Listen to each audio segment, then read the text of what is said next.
მოგესალმებით ძირფასო მაყურებელო, ვაგრძელებთ ჩვენ საღამოს ლაივებს. დიდი ხანი სხვადასხვა ეთერში არ ყოფილვარ და თან დღეს საღამოს ჰერმანს აქვს დებატები რუსთავიორზე და ასე თქვა მოსამზადებლად რა ხასიათზე იყოთ და თქვა დროც სწრაფად გავიდეს. ჩვენ ლაივზე ვისაუბრებთ იმდენად პოლიტიკურ ამბებზე, ჩემი სტუმარია ბატონ ვიქტორ ყიფიანი, ჯეოქესის დამფუძნებელი და ინიციატივა ჯერ საქართველოს თანადამფუძნებელი. კი ბატონო. მე არაფერი არ შემიშალა. ვისაუბრებთ იმდენად მოვლენებზე, დიდი მადლობა რომ მოხვედით. ჩვენ ჰერმანს უწყობთ ხელს ახლა. ეხლა ხო, აი ფოსუქნით. აი თქვა გახურებულებს. ნუ ეს ხურობით, მაგრამ პირველში მადლობა მოხვედით, პირველ ხართ ჩვენთან სტუდიაში და მედი ხშირად იქნებით თქვენი ინიციატივის წარმომადგენლები და ზოგადად დავიწყოთ ალბათ. კი ბატონო. ხშირად ვიქნებით ვარ ვიჩხუბებთ. ჩხუბსაც მოთხოვნადია პოლიტიკაში და იქნებით გავითამაშოთ მაგრამ ჩვენ არ ავსახიებოთ თუ ჩხუბობთ მაგრამ ასე შეიძლება თუ საქმიანად ვიჩხუბეთ რატომაც ხო მაგრამ სამ ჩხუბს დავიწყებთ ორი სიტყვით რომ ჩვენ მაყურებელი ნაკლებად გისმენთ ახლა მაინც ახლა ჩვენი გირჩევის სამურჩეველი რადგან არ ყოფილხართ მე მახსოვს რომ პირველი აგენტების კანონის პერიოდი იყო, ხო, როცა თქვენ რაღაც გაგებით პოლიტიკაში მოხვედით, იმიტომ რომ ეს რაღაც უცნაური სიტუაცია იყო, მე ხა სამ გადაცემა დაიწყება და დავსერჩე და რაღაც ეს განცხადები ქართულოსნების წევრების ნახეთ, რომ თქვენ რაღაც განცხადება გააკეთეთ პოლიტიკური და მე თქვენს რომ მეგონი ოხანაშვილის განცხადება იყო, რომ არაო, ვიქტორ ყიფიანი აღარ არის რა ბიზნესმენის ადვოკატიო და აი ეს უცნაურად დაიწყო თქვენი რაღაც პოლიტიკაში მოსვლა. ხო რა მოხდა? რატომ მოხვედით პოლიტიკაში? ესე იგი სამართლიანად ბრაზდები, როდესაც ჩემი საქმიანობის ათვლის წერტილად მიიჩნევენ ამა თუ იმ განცხადებას. ახლა ბოდიში გიხდის, მაგრამ შეგიძლიათ შევასწავლოთ. ჩვენ მე ვიცი რომ ძალიან თავისუფალ ეთერში ვარ ახლა ამ შემთხვევაში და შემიძლია უფრო ეს არაკლასიკური პასუხები შემოვიფარდო. ზოგადად რას ნიშნავს პოლიტიკაში მოსვლა? ამ ხრივათაც კითხვა დამისვამს, იმიტომ რომ მოვლენათა შეფასება და აზრის ფორმირებაში მონაწილეობის მიღება, ჩემი აზრით ეს უკვე პოლიტიკა არის. პოლიტიკა გარკვეული, პოლიტიკა არის დამოკიდებულების შემოშრება, პოლიტიკა არის ქცევის წესების ფორმირებაში მონაწილეობის მიღება, აზრის გამოთქმა. ალბათ მაყურებელს უფრო თქვათ კითხვას დასვამდა რომ აი პარტიული პოლიტიკაში არ ვიყავი და დღესაც არ ვარ, მაგრამ როგორც მოქალაქე თქვენ შეგიძლიათ პოზიცია გქონდეთ, მაგრამ რო პრეტენზია გაქვთ რომ ვიღაცა თქვენ წამოყვება. მაშინ ალბათ ხო გარკვეულწილად მაშინ არსებულმა ფონმა იმ შეფასებებს, იმ განცხადებებს მიცა შედარებით უფრო მეტი სიმძაფრე, ვინაიდან ფირმა, რომელსაც მე წარმოვადგენ, დაკავებული იყო მეტად კონკრეტული სპეციფიკური საქმით, წარმოადგენდა ბატონ ივანიშვილის ინტერესებს შვეიცარიული ბანკის მიმართ და ალბათ ქართული კლიშე და სტერეოტიპი ყოველთვის გულისხმობს იმას, რომ თუ საკონტრაქტო ურთიერთობებში ხარ გარკვეულ ადამიანთან ან გარემოცვასთან კიდა თუ არა იმ აზრებს და მოსაზრებებს უნდა იზიარებდე და მაგას მოყვა სხვა გაგზელებები, ხო, შეფასებებში, ხო, როგორ გადაუხვია და უფრო მძაფრი განცხადებებიც იყო არა და სანამ ეს კონტრაქტი გაფორმდებოდა, წერდი, გამოვდიოდი, ჩემას ვაღალიბებდი, მაშინ რატომაც ამას ყურადღებას ნაკლებად აქცევდნენ, ალბათ ეს ფონი არ იყო შესაძყვისი, მაგრამ და სხვათა და ერთი კიდევ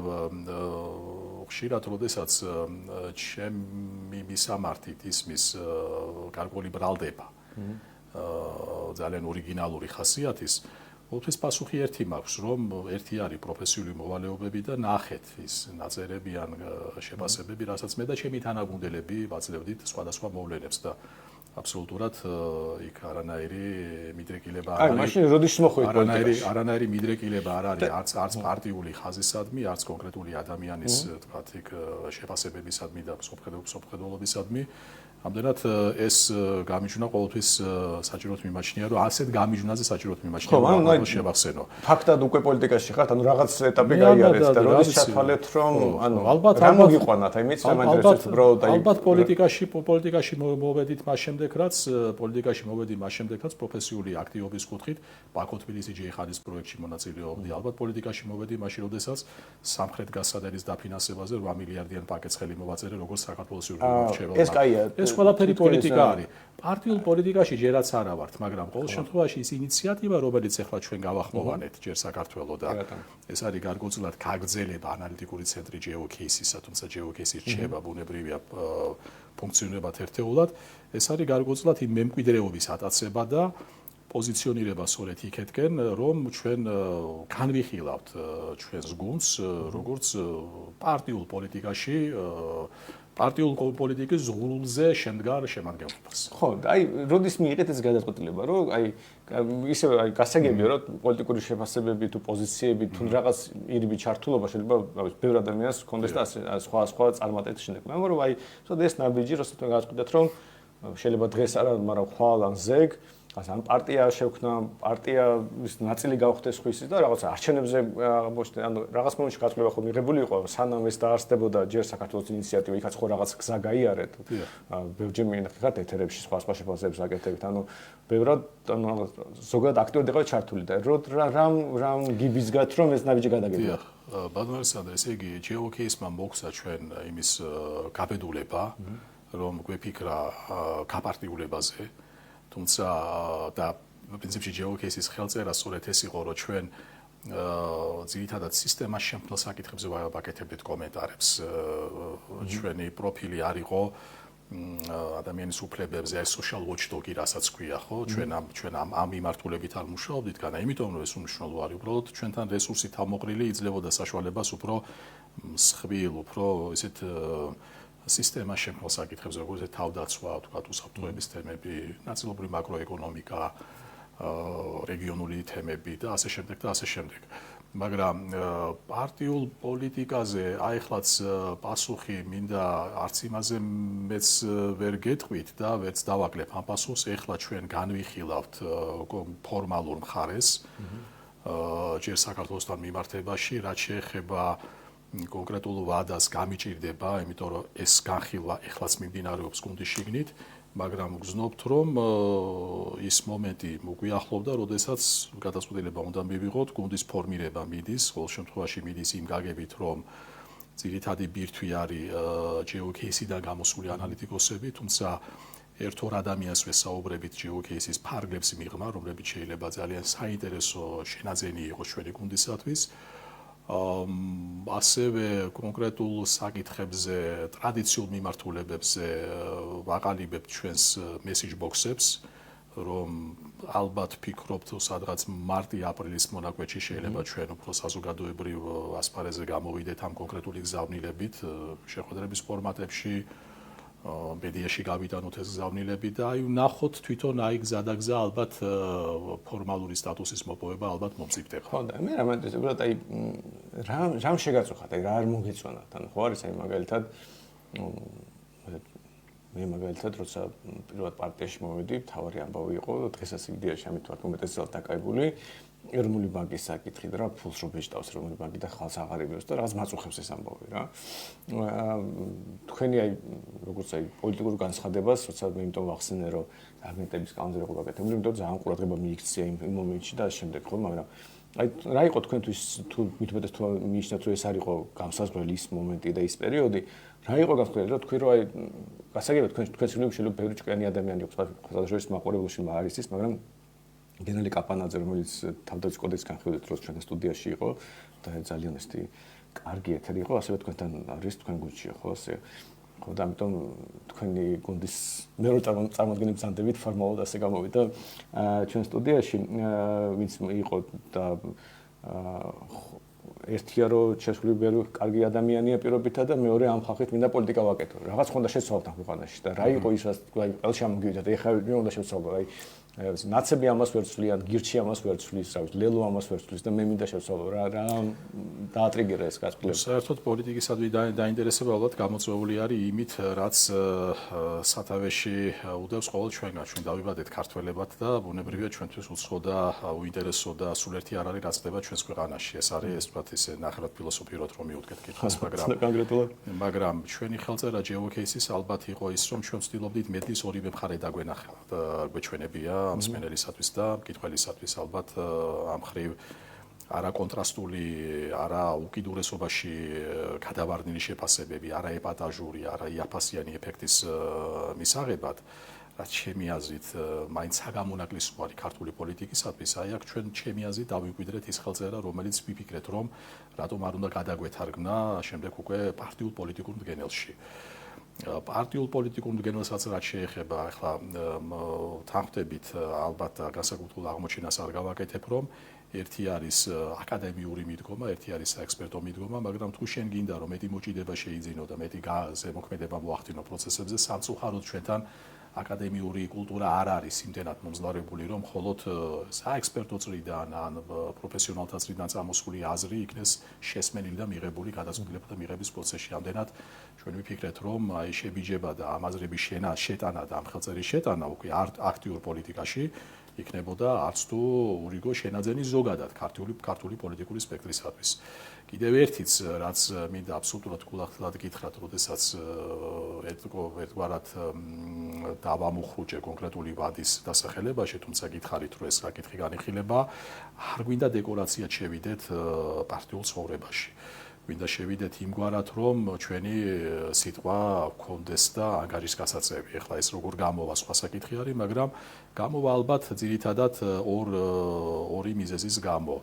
პირველი არის რამდენად სანდუარი, რასაც ამბობ და რამდენად სანდუარი ვინ ამბობს. მიმაჩნია ყოველგვარი მოგზაურობის გარეშე, რომ ეს მრავალწლიანი გამოცდილება და ასპარეზი, რაც ჩვენ აქტივობა რაც ჩვენ ქონდა, ყოველ შემთხვევაში ჩვენი ნათქვამისადმი გარკვეულ სანდოობას ბადებს. ახლა შეიძლება მიგერძოებული ვარ ამ შემთხვევაში, მაგრამ ასე ვგონია, იმიტომ რომ ანალიტიკის სიღრმე, შეფასებები, რასაც ჩვენ ვაძლევდით, ის საკმაოდ კარგი პროდუქტიულობა, რითაც ჩვენი გუნდი გამოირჩეოდა, სწორედ ეს ნიადაგი შექმნა და ყოველ შემთხვევაში მიმაჩნია, რომ ჯეოქეისმა გარკვეული არასამთავრობო სექტორში, სამოქალაქო სექტორში თავისი თარგი დადო. რაც შეეხება მეორე საკითხს, თქვათ, ვინ იქნება და როგორ ხო, რა თქმა უნდა, ამ ხრივათა ჩვენ ვეცდებით, რომ მაქსიმალურად პედანტურები ვიყოთ, რომ ადამიანები, რომლებიც დღეს არიან, ისინი მაღალი სანდოობით სარგებლობენ და ვინც მომავალში შემოგვიერთება, აქ ციფრობრივ მაჩვენებელზე საუბარი არ არის, აქ თვისობრივ მაჩვენებელზე საუბარი არის, რომ მაღალი სანდოობით იყვნენ გამორჩეული, რომ მათი მემკვიდრეობა, მათი წარსული არ იყოს ტოქსიკურობით დატვირთული და მათ სიტყვას კონდეთ ძალა და გავლენა. აი აქ მეკითხება ერთი მაყურებელი და მეც ზოგადად ეს მაინტერესებს, რა იდეოლოგიის იქნებაო ეს პარტიაო, რასაც აპირებთ რომ დაარსოთ. ან ზოგადად თუ იდეოლოგია ასეთი შეიძლება ფართო რაღაც არის, აი რაღაც კონკრეტულად რომ ჩაგვეჭიდოთ, აი რაღაც ისეთი რომელიღაც მიმართულებით. ჩაგიშლით რამდენიმე საერთოდ გულსმენად რო გითხრათ, პირადად ძალიან ისე ვარ ანტაგონისტურად ვერ გეტყვით, მაგრამ სიტყვა იდეოლოგია მეუცხოვება. ეს გავრცელებული თანამედროვე პირობებში ცოტა მაკიავილისებური მიდგომა ხანდახან უფრო ეს თქვა ტექნოკრატიული, როდესაც იცი კონკრეტული მიზანი რა არის და კონკრეტული გზები და საშუალებები ამ მიზნის მისაღწევად. ეხლა ისი არ მინდა გავიგოთ, რომ სიტყვასიტყვით მიზანი ამართლებს ყოველგვარ საშუალებას. არა, რა თქმა უნდა, მაგრამ იდეოლოგიურ ხლართებში გაბნება შეიძლება გონია, რომ გაკარგვინებს სწორ ორიენტირს და სწორ ფოკუსს. პირიქით არის მე მგონი. ხო, ეს არა, მე რახან მკითხეთ, ხო, ჩემასაც გიყალიბებთ და თქვენ მე შეგიძლიათ, რა თქმა უნდა, თქვენი პოზიცია ჩამოაყალიბოთ. ზოგადად, აი, მე რაც გითხარით რა, რომ პოლიტიკაში არ შეიძლება არსებობდეს შავი და თეთრი, სიმართლე ყოველთვის სადღაც შუაში არის და ეს მედლის ორივე მხარის დანახვა, რომელიც გაწონასწორებულ, რაციონალურ, ტექნოკრატიულ მიდგომაში არის და ალბათ ამ ხრივ ჩემი იურიდიული პრაქტიკაც გარკვეულწილად ხელშემწყობი არის, იმიტომ რომ ბიზნეს სამართლით ვარ და 30 წელი პრაქტიკულად დაკავებული და თუ არ არის კონკრეტული შედეგისკენ მიმავალი გზა, albათ რესურსზე საუბარი და გზებზე საუბარი არის ფუჭი დროის მოსწრება და მაინც ტყუილია ხოლმე. ხო, არ ვიცი ვისთვის როგორ რა, ვისთვის როგორ. ლოგიკურად ასე უბრალოდ, ანუ თუ სიმართლე არსებობს, მაშინ მისი კი ყოველთვის ტყუილი იქნება. ხო, და მაგრამ თუ მანდამაინც ჩვენ აი ჩავეჭიდებით ამ იმას, რომ და რახან მაყურებელს არ დარჩეს უმარისობის ზნობა, ალბათ რა ვიცი, პრაგმატი მემარჯვენეები შეიძლება ასე ითქვას რა, თუ თქვათ იდეოლოგიაზე არის საუბარი. სპეციალისტ აი სიტყვა ცენტრისტობაც კი დაკარგა თავისი დატვირთვა, იმიტომ რომ ხანდახან მგონია რომ ამ პირობებში, ამ სამყაროში და ამ ქვეყანაში ხანდახან აი პოზიციონებდი როგორც ცენტრისტი, ნიშნავს რომ არ კონდეს არც გემო, არც ფერი და არც თქვათ რაღაც ის თქვათ ეს მაიდენტიფიცირებელი ნიშანი და ამიტომაც აი ცენტრისტი ხანდახან ასე მგონია რომ ნიშნავს ადამიანს რომელსაც პოზიცია არ აქვს თითქოს და ცდილობს ეს თქვათ ლავირებას კონკრეტული სახელდების გარეშე. ამდენად ბევრი რომ არ ვისაუბროთ და ფინალისკენ გავიდეთ, ალბათ მემარჯვენე, მაგრამ არა უკიდურესი ჩვენი კონკურენტები გახდებით ცოტა ხანში, ოღონდ სეზონიერად. თქვენ კონკურენციას ვინ გაგიწევთ, გასულ თქვენ ოლიმპოზე ხართ და ჩვენ ჯერჯერობით ხოლოდ შეუდექით ჩვენს ყველას. ეს ფაქტია, მაგრამ მაინც რაიც რა ჯერჯერობით, ხო, ჯერჯერობით დაგაკვირდებით. ჯერჯერობით ჩვენი კომპლექსი. გადასახადები დაწევა და უნდა დაწევოთ თუ აწევოთ რო რამე. ბატონო, გადასახადებს დაწევა გინდა თუ აწევა. ძალიან მარტივად დავამიცოთ. კარგი შეკითხვა არის. ალბათ შემსუბუქება საგადასახადო თვლის ბიზნესში არ აწყვენდა. აი, წესფას მოყოლებოდა კონკურენტი გაგვიშთა. შეხედეთ ჩვენში როგორც ვთქვათ პარტნიორი და სასურველი მოკავშირე და არა კონკურენტი. აი, პარტნიორობა შორს არის, იმიტომ რომ ჩვენ ძალიან იდეოლოგიურები ვართ ზოგადად. ჩვენთვის პირიქით არა იდეოლოგიზირებულობა რაღაც მინუსია, იმიტომ რომ სხვაშორის სანამ გავაგზავნებთ, მინდა გითხრათ არა კომპლიმენტის იაფასიანი კომპლიმენტის სახით, რომ მართლა გამორჩეული არის თქვენი ხელწერა. მართლაც, როდესაც თქვენი წარმომადგენლები გამოდის, ჩემი დამოკიდებულება არის პირადად, საინტერესო მოსასმენი არის და ნებისმიერი ეთერი, სადაც თქვენგან არის მოსაუბრე, იმ ეთერს თავისებურ ძალიან ვთქვათ ისეთ ელფერს წენს არა ურდინავს. ჩვენ ძალიან გვეხმარება ეს იდეოლოგიზირებულობა, იმიტომ რომ აი ეს message box-ი ასე ვთქვათ, ზოგადად ასეთი არ გვაქვს. რაღაც გვასაგებ რა იდეოლოგია ის გვჯერა რა პრინციპების და ამიტომ ერთმანეთს არ უთანხმებ დიდად, ну რაღაც სპეციფიკური თუ არ ხდება რა ისეთი.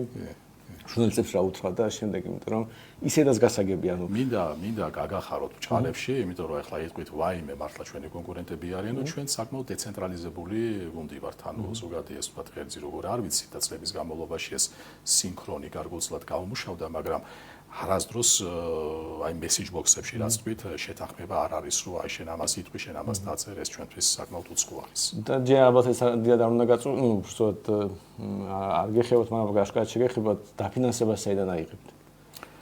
ძალიან კარგი კითხვა არის, თუ რამე გზები იცით ვიჩვენებთ და მე ეთერის მე ჩავშულეთ ყურში. აი, რომ ისოდი არ გეტყოდეთ, მაგრამ ჩვენ ის პარტია ვართ, რომელსაც ვერ დაიტრაბახებს, რომ ბევრი ფული ისე რამდენადაც დაუჯერებელი შეიძლება იყოს ზოგიერთი ჩვენი მსმენელისათვის, იმიტომ რომ აი ჯეოკეისი მე ხშირად ამას ვახსენებ, საქართველოში შესაძლებელი ყოფილა ენთუზიაზმზე და დამოკიდებულებაზე დაფუძნებით საქმის კეთება დაფინანსების გარეშე, თუმცა ბუნებრივია, როდესაც გადადიხარ პარტიულ სფეროში, თუ გინდა ის მოჭიდება იქონიო, რაზეც მე და თქვენ ვისაუბრეთ, შედეგის გასაბევრებლად აუცილებელი არის რესურსი ჯერჯერობით ეს კითხვა, ეხლა ამ მომენტში ჩემგან პასუხგაუცემელი არის.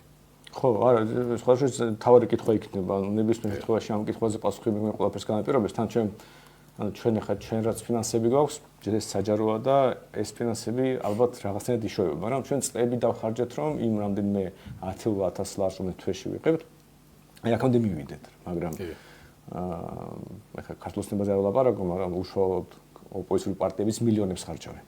აბსოლუტურად ვაცნობიერებთ, რაოდენ რთული ამოცანა არის გადასაწყვეტად, რაოდენ რთული, მithometes აი დღეს ამ შექმნილ გარემოში. და თქვენ როგორ უყურებთ, ანუ ნუ გასაგები ხარ ადრეა და რაღაც ღმერთმეც იქნება არჩევნები და შემდეგ, მაგრამ თქვენ ამ პარტიას ქმნით, რომ დამოუკიდებელი რაღაც ააწყოთ, თუ ბოლოს რაღაც პარტნიორებს ეძებთ, რომ თქვათ, მომავალში რაღაც ტიპის გაერთიანება გააკეთოთ, იმიტომ რომ ნუ ხო უამრავი არგუმენტი იქნება ორივე მხარეს დასრულებული. ესეთი რაც შეეხება არჩევნებს, როდესაც მეკითხებიან, რას ფიქრობთ ადამიანებს ზოგადად ადამიანელ არჩევნებზე, ან ისე რა თქმა უნდა, ახლა აღმოჩენას არ მოვახდენ, თუ ვიტყვი რომ არჩევნები არ არის მხოლოდ საარჩევნო დღე. ამიტომ თუ არჩევნებს რეალური არჩევნების არ შეიქმნა საამისო საჭირო წინაპირობები, ეს სხვაგვარად იქნება მასკარადი და მასკარადში მონაწილეობას არც საკუთარ თავს ურჩევ და არც რომელიმე სხვას. ეხლა განვითარებას თან დაკავშირებით მე ვფიქრობ, რომ გუნდს აქვს შეჯერობით ორგანული განვითარების რესურსი. ანუ საკუთარ ძალებზე დარტყმობით, რაც შეეხება არა ორგანულს, ხშირად ეს ვთქვათ ლატერალურს ეძახიან და არა ბუნებო, ამას ალბათ დრო მოიტანს, თავარი არის, რომ ჩვენ ჯერ დავიმკვიდროთ ადგილი ისე როგორც ჭირდება და გვეკადრება და ალბათ შემდგომში უკვე ეგ საკითხიც თავისებურად გამოიკვეთება. კარგით, მოდით რაღაცნაირად მიმდინარე ამბებს გადავიდეთ. გადავიდეთ. რას ფიქრობთ მიმდინარე ამბებს?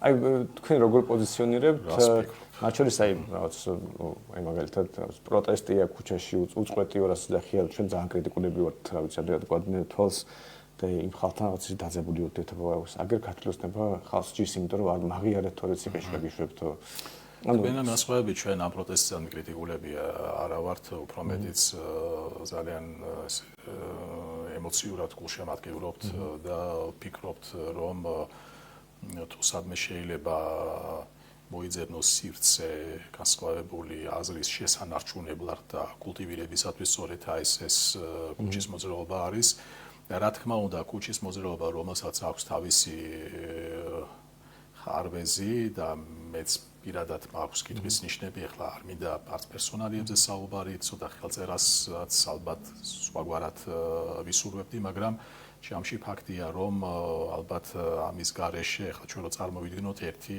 წუთით ესეთ დაშვება გავაკეთოთ რომ ესეც დასრულდა ესეც ჩაგვდა ესეც გადავიდა მაგრამ თუ მილევად რეჟიმში არამედ აურთქდა ჩემი აზრით გაცილებით უფრო მძიმე ვითარებაში აღმოჩნდებით მოდი არ ვფიქრობთ რომ ეს რაღაც ყურადღებას ფანტავს პირიქით აი რაღაც ვითომ ნუ გითხრა ენერგია იხარჯება ბევრი ადამიანის ენერგია იხარჯება და ამდენი ხანი რომ რაღაც საქმეს აკეთებთ თქვენ რომ რაღაც საქმეს აკეთებდეთ აი შეიძლება ადვოკატურაში მოსულა მრავალწლიანი დავები მაგრამ აი რაღაც აშენებთ ანას და 400 დღე აკეთებთ და შედეგი არ გაქვს ერთი წინა ვერ წაიწიეთ ხო ბუნებრივია დაუშვა რომ ალბათ უნდა შეცვალო ტაქტიკა. შენ საქართველოს გადმოსახედიდან სანდრო არ ამგონია რომ ეს მოითხოვდეს ამ პროტესტში მონაწილეობა მოითხოვდეს განსაკუთრებულ ენერგიას, იმიტომ რომ მონაწილეობთ როგორც მოქალაქეები, როგორც ადამიანები, მონაწილეობა არ არის ორგანიზაციული ხასიათის.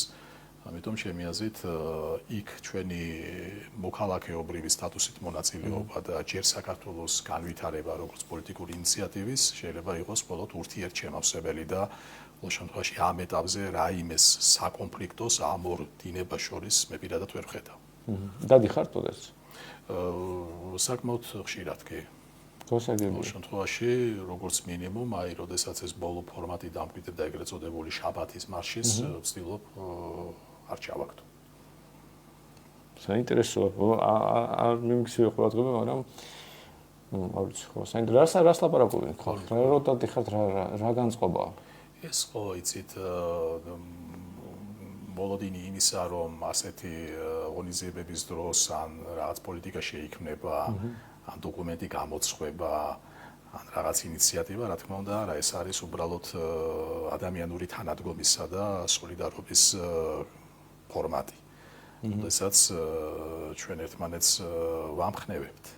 ვამხნევებთ ერთმანეთის დანახვით, გასაუბრებით, ხელის ჩამორთმებით, ხანდახან ღიმილის გაცვლით, ხანდახან დავრემილი სახეების გაცვლითაც და ეგეც საქმე არის, იმიტომ რომ ამ ემოციური მუხტის garaში ალბათ ნებისმიერი სხვა ორგანიზაციული საქმიანობა ძალიან გაჭირდებოდა ეს.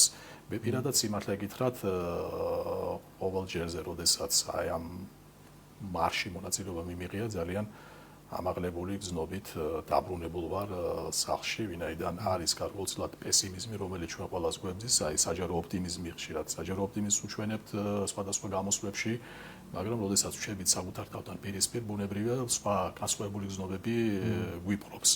აი სწორედ ამ განსხვავებული გზნობების გასაბათილებლად და გასაკარწყლებლად აი ეს ფორმატი ჩემთვის პირადად არის ძალიან სასარგებლო. გასაგებია. და ოცნებაზე რას ფიქრობთ? ანუ თუ პროტესტზე დადიხართ დაახლოებით შეიძლება წარმოვიდგინოთ რას ფიქრობთ, მაგრამ თქვენ საკმაოდ დიდი ხანი ურთიერთობა გქონდათ ბიზნესმენებთან. ანუ ასე თუ ისე, ხა შეიძლება არ ვიცი რამდენად ჩართული იყავით უშუალოდ პოლიტიკურ პროცესებში, მაგრამ ახლოს იყავით. და ალბათ ბევრს იცნობდით. და იქიდან და რა დამოკიდებული რა ხდება ხა თქვენი აზრით ქართულ ოცნებას როგორ უყურებთ, რა პოლიტიკური ზალა ასეთი? ჩემი აზრით ქართული ოცნება არის პოლიტიკური ზალა, რომელიც ჩამორჩა დროს. და დროში ჩამორჩენასთან ერთად როგორც სახელმწიფო პარტია განაპირობებს ქვეყნის დროში ჩამორჩენასაც. ალბათ ამ პასუხიდან გამომდინარე რას გულისხმობთ რომ უფრო კონკრეტულად რაში გულისხმობ იმას რომ მთელი რიგი საკითხებისა საშინაო პოლიტიკაში და საგარეო პოლიტიკაში კრიტიკას ვერ უძლებს. ეს ნებს ქვეყნის კონკურენტუნარიანობას, ის თვისობრივ განვითარებას ქართული ოცნება აქაც არაიზის გამიკეთებია განმარტება და აი თქვენი ეთერის მეშვეობითაც მინდა განმარტო რომ ჩვენ სხვათაშორის ერთპარტიულ მართლობაშიც არ გაგვიმართლა. ხშირად როდესაც ჩვენ ვამბობთ ქართული ოცნების მართლობა, აქაც მე შევეკამათები ხოლმე მოსაუბრეს, რომ პარტიული მართვის ფორმატი არ არის რეალურად, არამედ არის სხვადასხვა ინტერესების ნაერთი. რომელიც ნაწილობრივ პარტიული არის, ნაწილობრივ საქმიანი წარმომავლობის, ნაწილობრივ გეოპოლიტიკური, ნაწილობრივ კიდევ როგორც ამბობენ კრიმინალური და ასე შემდეგ. ამიტომ აქ მთელი თაიგული არის ინტერესების, რომლებიც აი ესეთ კლასიკური გაგებით ერთ პარტიულ ან პარტიულ მართვაში ვერ თავსდება. ამას ხედავდით, როცა ეხლა გადავიდეთ მეორე ნაწილზე თქვენი შეკითხვის. აქაც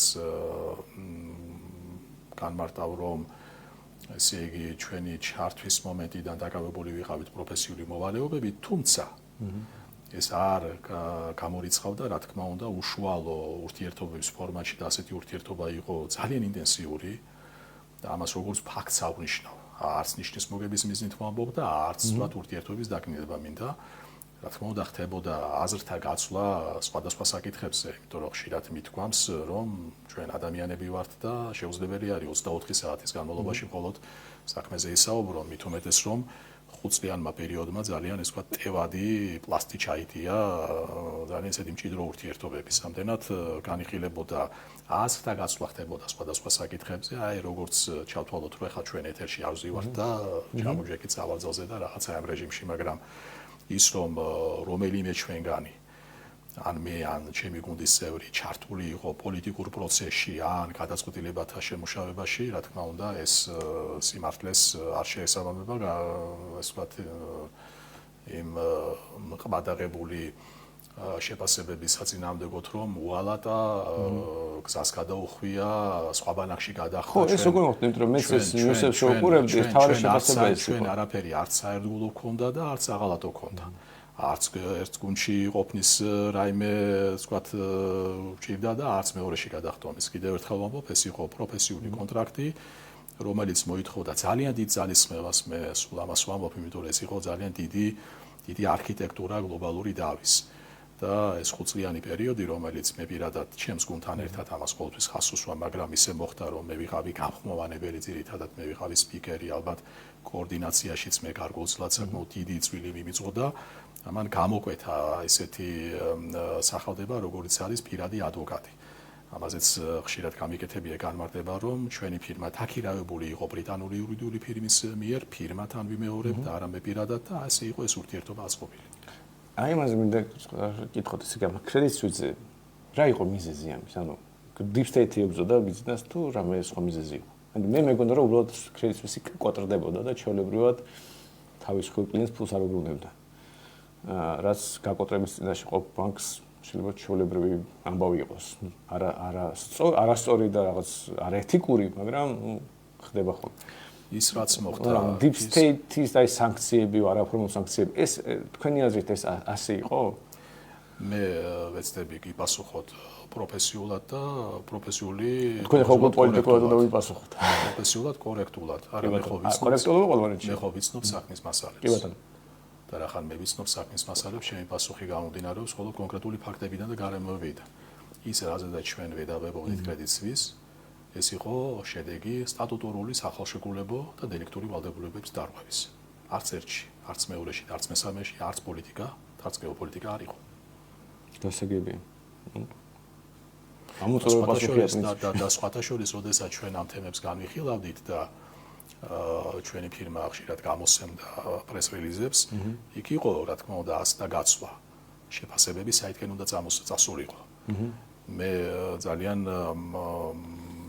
ახლა მე ამაყება როგორი ნათქვამია, მაგრამ კმაყოფილებით მინდა აღვნიშნო, რომ მანამ სანამ ჩვენ ვიყავით საქმეში, ეს შეძლების დაგვარად. ახლა როგორც იტყვიან კლიენტის აზრი რო არ შეისმინო, ეგ გამორიცხული არის, მაგრამ ასე თუ ისე სწორი ბალანსი ყოველთვის დაცული იყო და ეს არც თუ იოლი შრომის, არც თუ მარტივი შრომის შედეგი იყო. აი ჩვენ რო გავედით თემიდან და ახლა ჩვენ გასვლას კი არ ვაბრალეთ, მე უკვე შეფასებებში შემფასებლებს სიტყვა გაიქცა გვესმოდა ჩვენ სხვადასხვა ღია წერილების მეშვეობით ან პოლიტიკოსების მეშვეობით, რომელმაც ძალიან სუყეთ შემოიტანეს გეოპოლიტიკური ელემენტი საქმის გენეზისის ახსნაში. ჩვენ მაქსიმალურად ვცდილობდით, რომ თავი გადაგვესხვია ერთადერთი სიტყვათა წყობა, რომელზეც ხშირად მე მეკითხებიან ფაქტობრივი სანქციები. ეს მე გავახმოვანე ეგ სიტყვა ფაქტობრივი სანქციები და მე იქნა ატაცებული ძალიან ეგზოტიკური ფორმით. მე ჩემი ახსნა მქონდა რა, რომ ჩვენ მქონდა ესე იგი ორი მიმართულება იყო. ძალიან მოკლედ რო გითხრათ და არ მოგაწყინოთ არც თქვენ და არც მაყურებელი, იმიტომ რომ ამაზე არ არის მაქვს საუბარი ნაწარმოები. ერთი იყო უშუალო დავა, ანუ სასამართლო სტომატა დარბაზებში რაც ხდებოდა. და მეორე იყო სასამართლო სტომატა დარბაზების მიღმა, ეგრეთ წოდებული ბლოკირებული ანგარიშების, დაყადაღებული ანგარიშების ცნობის მიღება. აი რაც შეეხება მეორე მიმართულებას, ვინაიდან წვდომის მიღება, გამბლოკვა იმდენად გაჭიანურდა და ამ გაჭიანურებას ხშირად არ ქონდა სათანადო ახსნა სამართლიდან გამომდინარე, ჩვენ ამას უწოდეთ არა იურიდიული, არამედ ფაქტობრივი სანქციები. მაგრამ კიდევ ერთხელ რომ გავიმეორო, შემდეგ ამ სიტყვამა ძალიან ისე ვთქვათ მძიმე შინაარსი და დატვირთვა შეიძლება. ხო, ცხადია, ნახეთ, პოლიტიკაში ასეა ზოგადად, არ შეიძლება უბრალოდ რომ ის რაღაც ტექნიკურად გამართული ტერმინი იყოს, პოლიტიკური დატვირთვა ყოველთვის ვიყავი იმ აზრზე და ამას პირდაპირ ვაფიქსირებდი, რომ როდესაც დავობ ასეთ მნიშვნელოვან დავაზე, მაქსიმალურად უნდა დაიცვა სამართლებრივი ველი. შეიძლება თქვენ არ გქონდათ განცდა ის რომ არჩევები და deep state თუ რაღაც ამერიკის ადმინისტრაცია რაღაცა ამას ამით ებრძვის ბიზნესი. ძალიან ვშიშობდი რომ ნებისმიერი ასეთი განცხადება, რომელიც გაცდებოდა სამართლებრივ ჩარჩოებს, ის შესაძლოა გამოყენებული ყოფილიყო ჩვენ წინამდე ისევ სასამართლო სტომატა დარბაზში. ასე გიგია. ხო, მე სხვა მე პირველ პერიოდში უსნაურად მეჩვენებოდა, მაგრამ ეს მართლა დამკვიდრდა, რომ აი ნახეთ რა გვეუბნება ასე შემდეგ. სამწუხაროდ დამკვიდრდა. ძალიან კარგი. და ის ბარემ თქვენ ახსენეთ და მეც რო კითხულობდი ეს ნიუსებში იყო, რომ ფული გადააგდო თუ მე აღიარაო, მოვიდაო და ეს რაღაც ვიგებეგა როგორ? აი რაღაც თქვენ თქვით რომ რაღაც უღალატავ ხო რაღაც ისეთი იყო ნიუსებში იყო და რაღაც ფული მე დააბრუნაო თუ წაიღო თუ რაღაცა ეს და თან აღიარაო და ვერ მივხვდი ეს მე არც კი მახსოვს ეს ამბავი რომ მახსოვს რომ ეს რაღაც განცხადებები კეთდებოდა მაგრამ ანუ თქვენ დაშორდეთ იმიტომ რომ უბრალოდ რა ვიცი კლიენტთან კონტრაქტი შეწყვეტეთ თუ რამე სხვა ამბავიც იყო კონტრაქტი შეწყვეტა კლიენტმა კონკრეტ კონტრაქტის შეწყვეტა კლიენტმა მიუხედავად იმ შედეგებისა, რაც ჩვენ სხვებთან ერთად მე ვახსენე ბრიტანული ფირმა, სხვადასხვა იურისდიქციებში სხვადასხვა ფირმები იყო ჩართული, მივახციეთ, რაში გამოიხატებოდა ეს შედეგები, ეს შედეგები გამოიხატებოდა მე მართალია ციფრებმა დაკორექტირება განიცადა, მაგრამ ბერმუდასა და სინგაპურზე ჩამურად მილიარდ ნახევრიან სასამართლო გადაწყვეტილებებში ჩამურად და რაც შეეხება იმ მეორე მიმართულებას, გამბლოკვას პრაქტიკულად ჩვენ ბოლოში ვიყავით გასული. ამ ფონზე, ამის გათვალისწინებით, პროფესიული წვლილი შეფასდეს უარყოფითად, ეს ხო პრაქტიკულად წარმოუდგენელია. ეხლა ვაგზელებთ პასუხს, ხო? რაღაც დროიდან მოყოლებული მე პირადად შემექმნა განცდა, რომ ამ ურთიერთობების სიახლოვე ზოგიერთ ამხანაგს მე მეგობარსაც ვერ უწოდებ ანერვიულებდა. ეს სიმართლე რო გითხრათ იმ მომენტში მე ამას ყურადღებას ვერ ვაქცევდი, უბრალოდ ძალიან გატაცებული ვიყავი იმით, რაც უნდა შემესრულებია პროფესიულად და ამას მიყოდა ჩემი ენერგია და თურმე მოქმედებდი უკვე იმ ველზე, სადაც თქვა სხვა ინდიკატორებისადმი ყურადღება უნდა მიმექცია და ეხლა რეტროსპექტივაში მე გარკვეულ ფაქტებს და მოვლენებს და პროცესებს რომ ვუყურებ, რა თქმა უნდა, სხვაგვარად ვკითხულობ, ვიდრე მაშინ შემეძლო წამეკითხა. ანუ პოლიტიკაში ჩაირიათ ეს გამოიდება, ყოველთვის სხვების გადმოსახედიდან. პოლიტიკაში ვიყავით შარეული ისე, როგორც ჩვენი საუბრის დასაწყისში აღნიშნე, მაგრამ ალბათ როგორც ჩანს, ასეთ სიახლოვე ამ ურთიერთობებში ზოგიერთში დაბადა კითხვა და ამბობდნენ, რომ თქვენ პრემიერად განიხილავდნენ რაღაცა სტივი იყო და მივიდეთ, მაგალითად მივიდეთ და ძალიან სახალისო ისტორიას გეტყვით, თქვენთან პირველად ექსკლუზივი თქვენი იყოს მაშინ ხო და რო გავაგზავნოთ ესე იგი 10 მარტს კონტრაქტი დასრულდა და 14 მარტს მაშინ რა თანამდებობა ეჭირა პრემიერი არ იყო კობახიძე ურესობის ლიდერი იყო ლიდერი განაცხადა მინიშნებით ისიც არასაჯაროდ რომ აი განაცხადა ის რაც განაცხადა სიმართლე რო გითხრათ, დროთა განმავლობაში, საქმო ხნის განმავლობაში ძალიან ეს ვთქვათ დელიკატურ უდუმილს ვინარჩუნებდი ამ თემასთან დაკავშირებით და ერთ-ერთი ტელევიზიის სახით თქვი ესეთი რამ.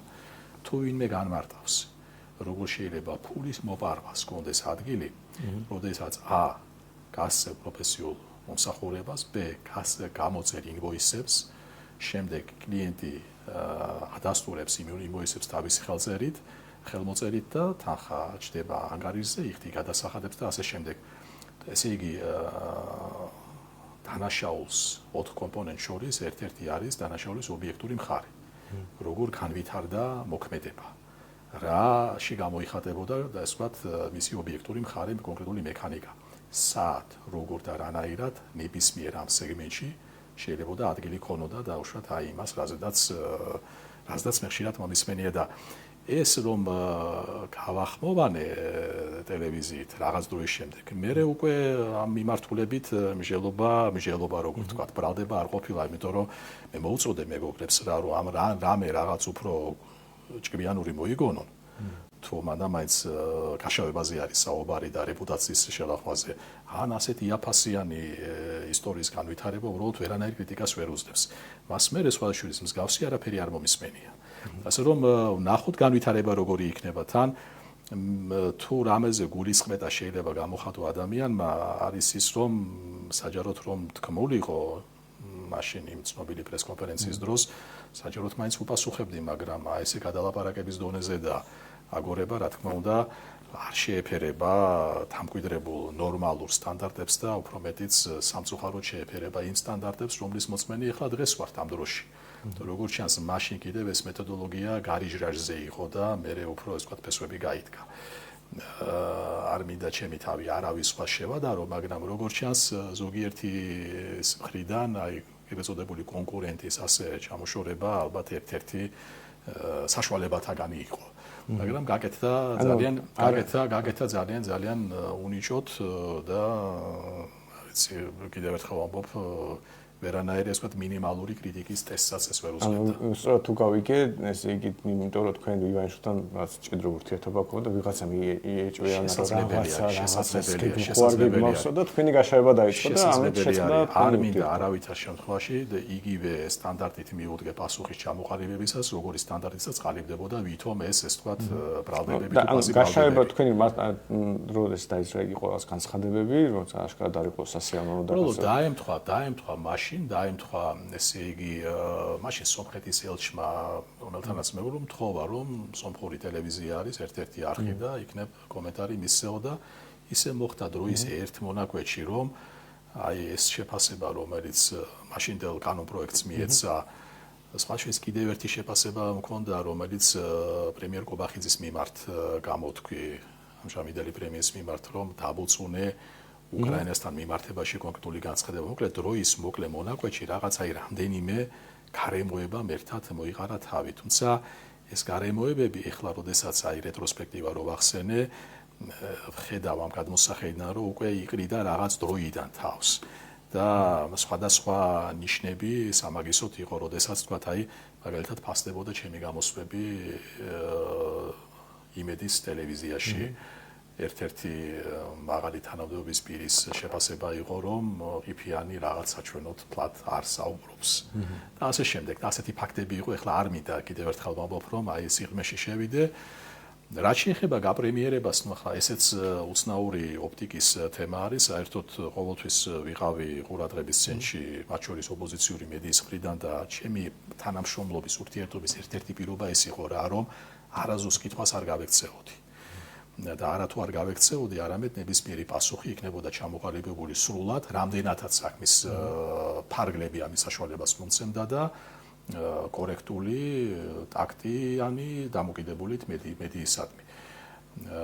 ამის შედეგი იყო ერთ-ერთი ვრცელი ინტერვიუ TV პირველთან, როდესაც აი ეს ვისხედით, როგორც მე და თქვენ ახლა ვზივართ და ძალიან საოცარი ახსნა პრემიერად მომზადების თუ შემზადების იყო ის, რომ ძალიან არათავისებურად იჯექიო, ხარი როგორ ვიჯექი მეთქი და არა თქვათ როგორც იურისტი და ადვოკატიო და თქვათ არა როგორც ექსპერტი, არამედ მეტის მეტად ხო წელში გამართულიო და სხვა შეფასება იყო, რაც რა თქმა უნდა ღიმილის მოურელი არის, მაგრამ კიდევ ერთხელ მიუთითებს იმ სავალალო მდგომარეობაზე, რომელშიც სისტემა იმყოფება და როდესაც თქვენ მითხარით, რომ რას უწუნებ ოცნებას და მე ძირითადად ეგ თარგი ავიღე, რომ აი დროში ჩარჩენა, აზროვნებაში ჩარჩენა, აი მაშინ ეს თქვათ ეს მიდგომები როგორც ჩანს მაშინ ყალიბდებოდა, მაგრამ მე სული უცვლელობით გეუბნებით არ ვაქცევდი ამას ყურადღებას, ჩემთვის თავარი არ იყო სხვებთან კონკურირება, ჩვენთვის თავარი იყო საქმის შედეგებზე უშუალო ორიენტირება. კარგი, ის რაღაც ბუნებრივად ისტორიისკენ მიდის, მაგრამ თან პირველად ხარ და ჩვენ მოყოლებას ალბათ აი უნდა ინტერესებდეს. მეც ხო გეცით პატივი რაღაცებს გახსენეთ. ხო, მაგრამ დღევანდელობას დაუბრუნდეთ. ზოგადად როგორ უყურებთ აი თით არის განპირობებული რაც ახლა მოედა. თუმცა სანდრო ერთი რამე კიდევ რაც აუცილებლად მინდა ვთქვა და ალბათ ამაში მადანაშაულებს უკვე მეორებთ, რომ აი ბოლომდე ის კრიტიკული არ არის და ასე შემდეგ.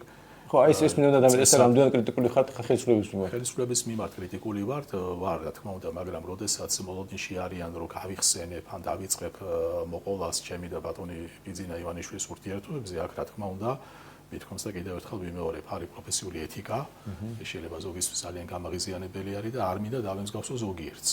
ამიტომ ეს არის ჩემთვის ძალიან ისეთი დელიკატური თემა, ეს არის პირველ რიგში ამით პატივს ცემს საკუთარ თავს.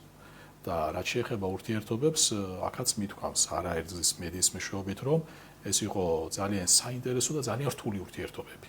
ამაზე მეტის თქმა რა თქმა უნდა ჩემი მხრიდან არის უკიდურესად რთული. გახარიასგან განსხვავებით, თქვენ მართლა არგუმენტი გქონდეთ, ანუ მეც რომ დაიწყეთ საუბარი, მქონდა ეს კითხვა, მაგრამ ჩემ თავს უპასუხე, რომ ალბათ მიპასუხებს, რომ ადვოკატი ვიყავი და ამიტომ ხო არ გავცემო საქმე ამ ამბავს, მაგრამ ხო ზოგადად ეს მართლა მნიშვნელოვანია იმ გაგებით, რომ ანუ მესმის თქვენი პოზიცია და რა ვიცი, მეც ამის მოლოდინი მქონდა, მაგრამ კიდევ ერთი კვაზი არგუმენტი რომ შემოგაშველოთ რაც ჩვენი ურთიერთობები, რაც კონტრაქტი დასრულდა, ჩვენ ყოფილი კლიენტის მხრიდან არასდროს შეფასება არ მოგვისმენია, ამიტომ ნებისმიერი მესამე პირის მხრიდან რაიმე ესე ყურმოკლული შეფასება უბრალოდ ჩემი მხრიდან და ჩვენი მხრიდან არანაირ რეაგირებას არ ემსახურებს. მოდეთ რაღაცას მინდოდა მეთქვა, რომ ზოგადად პოლიტიკურ ნაწილში ეწამოთ პარტია გაქვთ და აი რაღაცნაირი თქვათ ვიღაც პარტნიორები გაჩნდნენ. დიახ.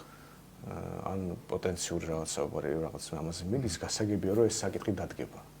ანუ მე უბრალოდ რამე გადამწყვეტი გება კი არა, დამდგარი არის, ახლა ამაზე ავსაუბრობთ ჩვენ ბოლო 10 წუთი. ხო, არა, მე ვამბობ რომ ახლა მე რა მეტყობა მე რომ გავურბივარ თქვა, ან პასუხს ვერ ვაყალიბებ თუ როგორც არის, როგორც არის. რაღაცნაირად საინტერესო იქნება, მე მგონი იმ გაგებით რომ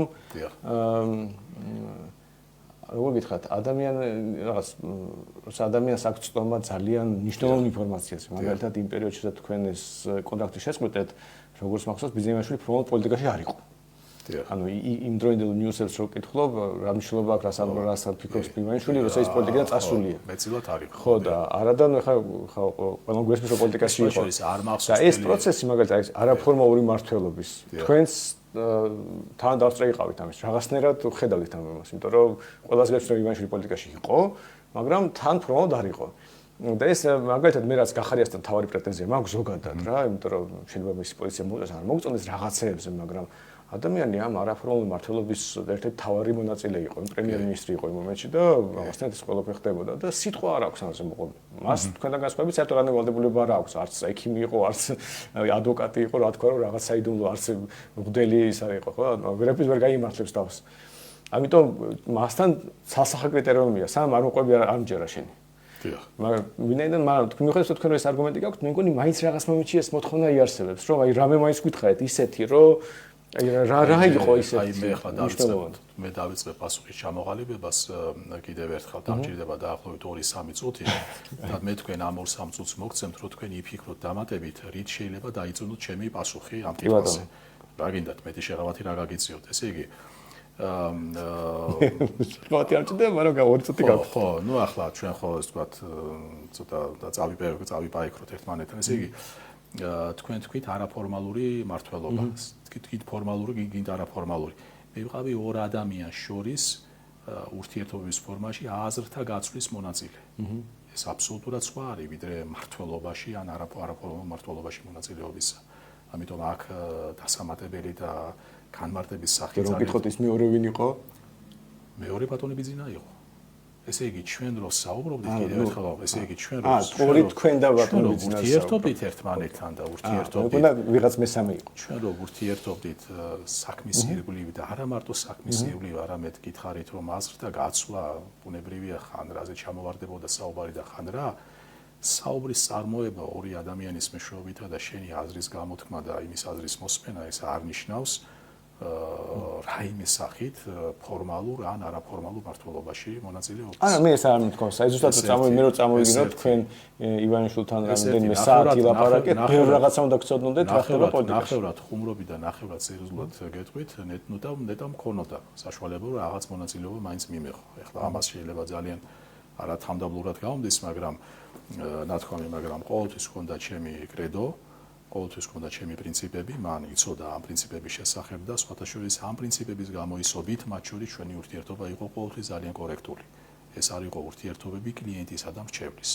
ეს იყო ძალიან ტაქტითა და ურთიერთპატივისცემაზე დაფუძნებული ურთიერთობები და რა თქმა უნდა ჩვენს მოუფლება არ მქონდა, მაგრამ ძალიან მოხარული ვარ რომ ეს სტანდარტი ურთიერთობებში მან დაიცვა ასევე და მე ამ ხრივ აი როდესაც მე ვამბობ რომ საინტერესო იყო მეთქი ურთიერთობები თქო რა თქმა უნდა ამ ინტერეს მივაწეს სწორედ ამ ხარეშვენი ურთიერთობებისა, მაგრამ რთული იყო ამავე დროს, იმიტომ რომ ეს არ არის ჩვეულებრივი კლიენტი არ იყო. ეს იყო ადამიანი, რომელსაც უკავშირდებოდა უამრავი სხვა საკითხი, მათ შორის მიმდინარე თემებთან დაკავშირებით და თუ გით კრედიტსვისთან მიმართებაში ხომ გითხარით, რომ აი შეფასებებთან მიმართებაში, პრესრილიზებთან მიმართებაში ეს საკმაოდ დიდ ძალისხმევას მოითხოვდა, რომ სწორი ბალანსი ყოფილიყო დაცული, სწორი ტაქტი და სწორი შეფასება მიცემულიყო. მე ყველაფერი კარგი, უბრალოდ აი მე როცა საუბრობდით, ზუსტად რადგან ეს დრო მქონდა საფიქრად ისტრასტი უცნაური კონტრასტი დამიჯდა, იმიტომ რომ თქვენ ხსენეთ რომ დადიხართ მიტინგებზე, შაბათობით ამ ცდილობებზე, იქ ხალხია, რომელიც ყველაზე შეიძლება ყველაზე ვერ ვიტყვი, მაგრამ ბევრი ადამიანია, ვინც ივანიშვილის გინება ყველაზე მეტად მოსწონს ამ ქვეყანაში. კი ბატონო, რაღაც ისეთი გამოჩვენა. და მეორე ხრივ თქვენ ძალიან ასეთი პატივისცემით საუბრობთ თქვენ კლიენტებს, ბუნებრივია ამაში რაღაც მიღებს ვერ ხედავ, მაგრამ აი ეს ხო თქვენ ხო პოლიტიკურ პოზიციას იკავებთ, პოლიტიკური, აქტუალური პოლიტიკის ემზადებით, ასე ვთქვათ, ხო? და აი ეს ხალხი, რომელიც ქვევით მიტინგზე ან სლოვობას ზადის, იმის მათი დამოკიდებულება თქვენ ყოფილ კლიენტთან რადიკალურად განსხვავდება ეს სიტყვების შერჩევაც რო ავიღოთ, ხო? იმას რომ თქვენ როგორ ლაპარაკობთ. და თქვენი რა აუდიტორიაზე იმუშავებთ, რომ თქვენ ქართული ოცნების სამორჩეველზე თუ გინდათ იმუშაოთ, ის მიტინგები რა შვაშია, თუ მიტინგებზე გინდათ, იქ ხალხი რო მოისმენთ თქვენ როგორ ლაპარაკობთ ივანიშვილზე, რაღაცნაირად არ მოეწონება. ჩვენ ვიმუშავებთ აუდიტორიაზე, რომელსაც აქვს საკუთარი კრიტიკული განშის უნარი. და აქვს უნარი ობიექტურად შეაფასოს ყოველგვარი პარტიული და პოლიტიკური აფილიაციების გარეშე. ეს ერთი გარემოება. ჩვენ ვიმუშავებთ ამ მორჩეველზე, რომელიც ფაქტებზე და ცოდნაზე დაფუძნებით ეცდება, რომ თავისი დამოკიდებულება და შეფასება ჩამოაყალიბოს. კიდევ ერთხელ მინდა ვთქვა შემდეგი რამ. თუ ჩვენ მივდივართ ევროპისაკენ, თუ ჩვენ მივდივართ დასავლეთისაკენ, თუ მივდივართ, მაშინ რამენაირად უნდა ვისწავლოთ. ერთის მხრივ სამოქალაქო პოზიციის გამიჯვნა და მეორეს მხრივ პროფესიული პოზიციის. უფრო მეტიც, კონტრაქტის მოქმედების პერიოდში ბატონმა ბიძინამ იცოდა, რომ მე არ ვიყავი ქართული ოცნების ამორჩეველი და ძალიან კრიტიკული დამოკიდებულება მქონდა. მიუხედავად ამისა, კი მინდოდა გითხრათ ვის მიეცით ხო? ბატონო? კი მინდოდა მეთქვა ვის მიეცით ხო, თუ არ იყავით ქართული ოცნების ამორჩეველი, მაგრამ და აგერ გითხარით პარემ და მეტი რა გითხრათ. ოცნებას მივეცი ხმა ერთხელ მხოლოდ 2012 წლის 1 ოქტომბერს. ხო და ეს ჩვენ შორის აი მე ხა ძალიან მიჭირს სხვა რაიმე ეს თქვა საბუთის და მტკიცებულების და არც მჭირდება. იმიტომ რომ ჩემი აზრით ახლა მე რასაც ვამბობ, არის საკმაოდ დიდი წრე ადამიანების ორივე მხარეს, რომელსაც ჯერათ, რომ ჩემი ნათქვამი საკმარისი არის, მაგრამ კიდევ ერთხელ თქვენი ეთერის მეშვეობით ვაფიქსირებ, რომ უნიკალურობა ამ ურთიერთობისა გამოიხატებოდა სწორედ ამაში და ალბათ ამ უნიკალურობას პირველ რიგში შველოდა ის, რომ შედეგი უშუალოდ საქმესთან მიმართებით, შედეგი იყო დამაკმაყოფილებელი. ჩვენ ძალიან დიდ მექანიზმს მართავდით. მეცაც გეტყვით ჩვენ როდესაც შევედით საქმეში ეს იყო სადაც 2018-2019 წლის მიჯნა. იმოდენა მეურნეობის დაალაგება მოგვიწია, იმიტომ რომ საქმე დაიწყო 2015-დან. სამართლებრივი პროცედურები და ჩვენ რო შევედით ამის დაალაგება, ურთიერთობების გამართვა, საკონტაქტო ფუნქციის ჩვენსკენ წამოღება, სხვადასხვა იურისდიქციებთან ურთიერთობების კოორდინირება, არა მარტო იურიდიულ მრჩევლებთან, არამედ მარკეტინგის ნაწილში, საფინანსო ნაწილში, ეს ძალიან დიდი ქარხანა იყო ერთი სიტყვით და ჩვენ არც თუ მერიდება ამაზე საუბარი, მაგრამ არც თუ ცუდად გავართვით ამას თავი. ალბათ ეს შეფასება გამოდგება მათ შორის ერთგვარ ალიბით, რომ ჩემი განსხვავებული შეფასებები პოლიტიკური პროცესის და საზოგადოებრივი პროცესის ძალიან ისე ვთქვათ დიდი მოთმინებით და დემოკრატიული სულისკვეთებით იქნა მიღებული ჩვენი ყოფილი კლიენტის მიერ.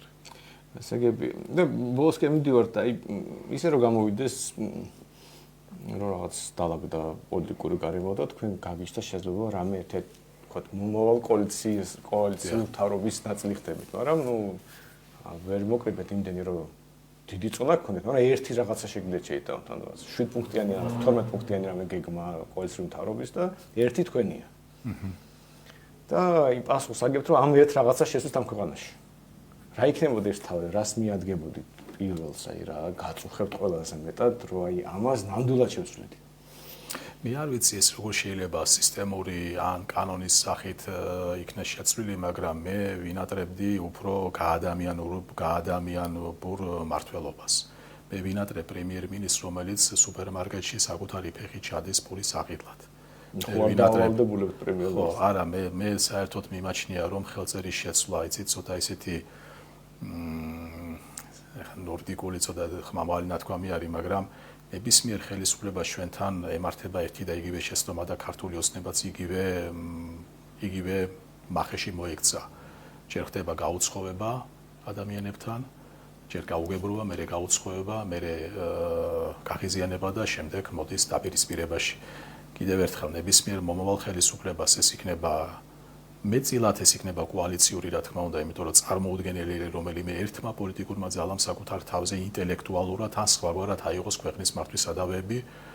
უსურვებდი მე თავდაბლობას, მე ღიაობას, იმიტომ რომ თავდაბლობაში, ღიაობაში და დემოკრატიულობაში არის რეალური ძალა.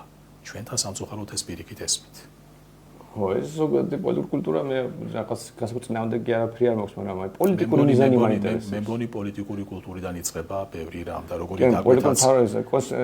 როგორი დაკვეთაც იქნება ზემოდან, ისეთი დაკვეთით, ისეთი სულისკვეთებით განიმშვალება უკვე შემდგომი. თქვენ თუ პრემიერი გახდებით, პირობითად თქვენ შეიძლება ასე მოიქცეთ, მაგრამ პოლიტიკური მიზანი რა გაქვთ? ეხლა როგორ გითხრათ, აი მაგალითად ეხლა ავიღოთ რამდენიმე, აი თქვათ ეკონომიკის სფერო, ხო, თქვენ გადასახადებზე მკითხეთ, ხო? ეკონომიკაში უფრო ყურადღებით ჩემი აზრი არის, უფრო ყურადღებით უნდა ვიყოთ, რომ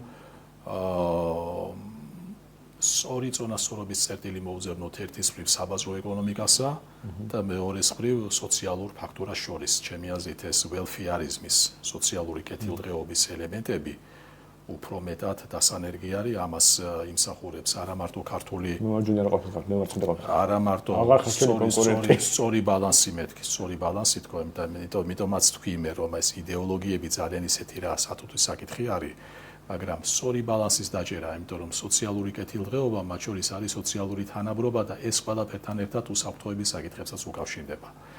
თუ უსაფრთხოების კუთხით ადამიანებს არ ექნებათ სოციალური უთანასწორობის განცდა, ეს ჩემი აზრით მათ შორის ეროვნული უსაფრთხოების მედეგობასაც ხელს შეუწყობს. ეს ჩემი აზრით. რაც შეეხება პროშოს რო წავიდეთ, უფრო რა თქმა უნდა თანაბარი საშუალებები ეკონომიკურ სისტემაში შესვლისა, საშუალებების მოპოვებისა, მაგრამ შემდეგ მხოლოდ მერიტოკრატიის მეშვეობით. ნიშისა და დამსახურების მეშვეობით. და კიდევ ერთი. მე მიხარია რომ გადაცემის ბოლოსკენ მოეშვით თქვენ რომ კონკურენტ ჩვენში ვერ ხედავთ და კიდევ ერთხელ რომ შემოგაშველოთ რომ სახელმწიფო როგორც სერვის პროვაიდერი. აი რაში შეიძლება გამოიხატებოდეს კავშირი მოქალაქესა და სახელმწიფოს შორის.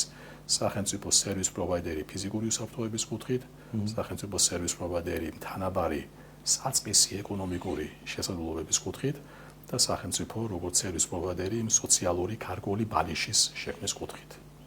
ხო, კაი, ხოდა თქვენ ახსენეთ, მე კონკურენციაში პირიქით ვეძებთ კონკურენტებს. ჩვენ ისე მოგვენათ რა კონკურენტები, ოღონდ კონკურენტები სადმე იყვნენ, თორე დებატები აგერ ქართულისმა დებატები მოაწყო და იქ ხალხი ეშინია მისვლა, რომ ევროპულ დიპლომატს უნდა ავახსნა, რომ პრემიერ-მინისტრი დებატებზე გიждდება და შენ გარბი ხარ.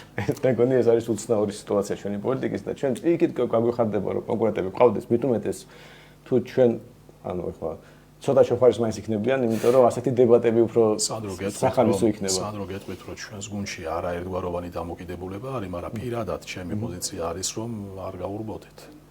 პოლიტიკაში იყო და დებატებს გაურბოდნენ, მგონი უკვე ხულია. ასეთი საშუალება არის გამოსაყენებელი, მით უმეტეს საშუალება, რომელიც შენ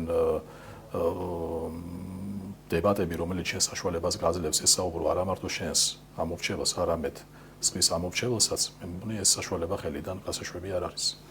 ხო, და ამიტომ თუ ჩამოყალიბდებით და როცა ჩამოყალიბდებით და აღმოჩნდება, რომ კონკურენციას გვიწევთ, რატომაც არა, პირიქით გაგვიხარდება, ამაში ჩვენ გვაკლია პოლიტიკას ერთ ქვეყანაში. პრობლემა ის კი არის, რომ კონკურენტი არ მინდა. ოღონდ გაჩნდეს ეს კონკურენტი, რომელსაც დავამარცხებ და ამით ხმებს მივიღებ ბოლოს და ბოლოს. ჩვენ გვაკლია კონკურენტები და ჩვენ ისევე როგორც ჩვენ გვაკლია პოლიტიკა ქვეყანაში. ამიტომ ისევ იმ კითხვასთან დაკავშირებით, როდის აპირებთ, ერთი არის ჩვენ რასაც ვაპირებთ, მაგრამ რეალურად რასაც ჩვენ ხედავთ, ამას პოლიტიკასთან საერთო ნაკლები აქვს. ეს არის უფრო ძალმომრეობის პროცესი და პოლიტიკასთან რაც დიალოგს პროგრამების ხედვების ჭიდელს უკავშირდება, ამის ნიშანსვეც ჩვენ აქ სამწუხაროდ ვერ ხედავთ. კი ბატონო. კარგი. თავით დიდი მადლობა კონკურენციის კუთხითაც ვეცდებით მაქსიმალურად გაგახაროთ. ნახოთ. ნახოთ, მადლობა. რამე ხوار დაგჭირდა, მე ხوار გინდოდი ისეთი არაფერი არ მინდა, გარდა იმისა, რომ კიდევ ერთხელ მადლობა გითხრათ იმ უკომპრომისო შეკითხვებისათვის, რაც თქვენგან გახმოვანდა. ამ უკომპრომისობაში მე დავინახე თქვენი მხრიდან ჩემდამი სიმპათია და კეთილმოსურნეობა მხოლოდ. მადლობა ამისათვის კიდევ ერთხელ. მადლობა თქვენ სტუმრად იყავით, მადლობა მაყურებელს გვიყურებდეთ, იმედია მოგეწონათ და ერთად უყუროთ ჰერმანს ერთ საათში დაიწყებენ რუსთაველზე დებატებს. მადლობა. მადლობა. გაიხარეთ.